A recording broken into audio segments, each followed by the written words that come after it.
How do you maintain your focus in a world full of rings and pings and dings and app notifications and social media alerts?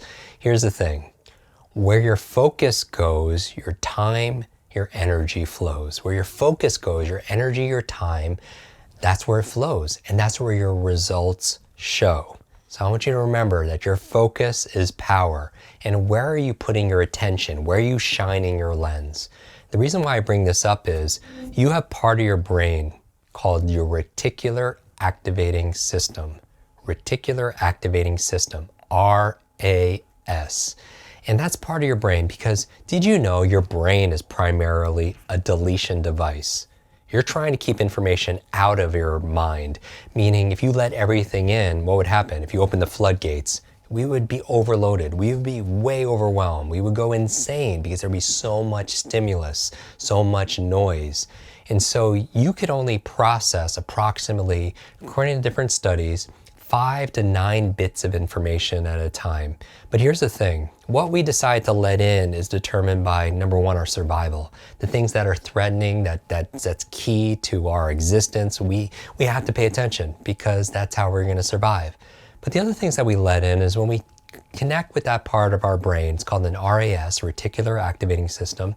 That's kind of like the filter of where we're gonna put our lens, our awareness, and how we can control it even more is through the power of questions. I believe questions are the answer. Questions are the answer. So what are the questions you're asking yourself on a regular basis to be more productive? Because the average person has about 50 to 70,000 thoughts a day. The challenge, 95% of those thoughts are the same thoughts you had yesterday, isn't it? And the day before that, and the day before that. And you wonder why you can't make big leaps in your productivity or in your learning or in your income or in your life because we're having the same thoughts.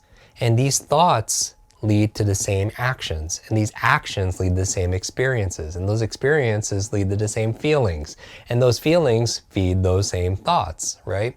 And so we always have the ability to make a choice of what are we gonna think, what are we gonna do, what are we gonna experience, like what do those experiences mean, because everybody could have the same experience, but we all experience it differently in terms of the meaning we take from it, and also what are we gonna choose to feel from this experience as well.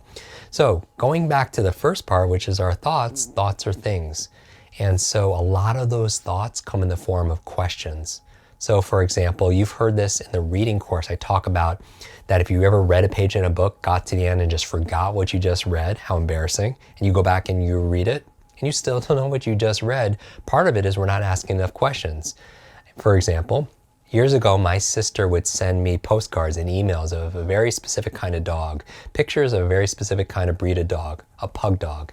And I didn't know why, so I started asking questions like, why does she keep sending me these photos, right? But I realized that her birthday was coming up and she was kind of planting seeds, right? You know, as a good marketer, right? Planting seeds. And here's the funny thing, I started seeing pug dogs everywhere.